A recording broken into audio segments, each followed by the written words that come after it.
A peaceful, calming room with soft, natural light filtering in.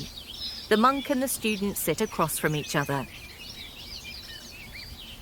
Master, how can I overcome my fears and find clarity? The journey to clarity starts with being present. Fear often grows when we dwell on the past or worry about the future. By focusing on the present and gently facing your fears, you build strength and inner peace. But sometimes the fear feels so overwhelming. How do I break it down step by step? Begin with mindfulness. Observe your fear without judgment.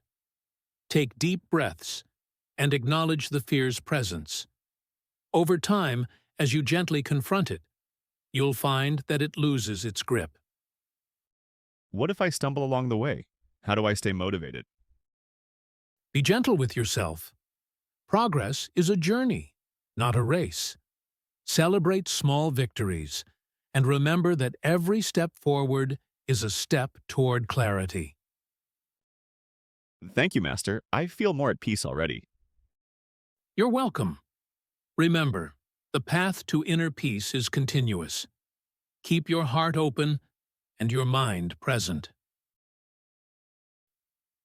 As the student quietly reflects, the monk offers a final piece of advice alone, emphasizing the importance of patience and self-compassion. And if you found value in our conversation, do hit that like and subscribe button so you won't miss any future wisdom. Stay connected, and let's continue this journey together.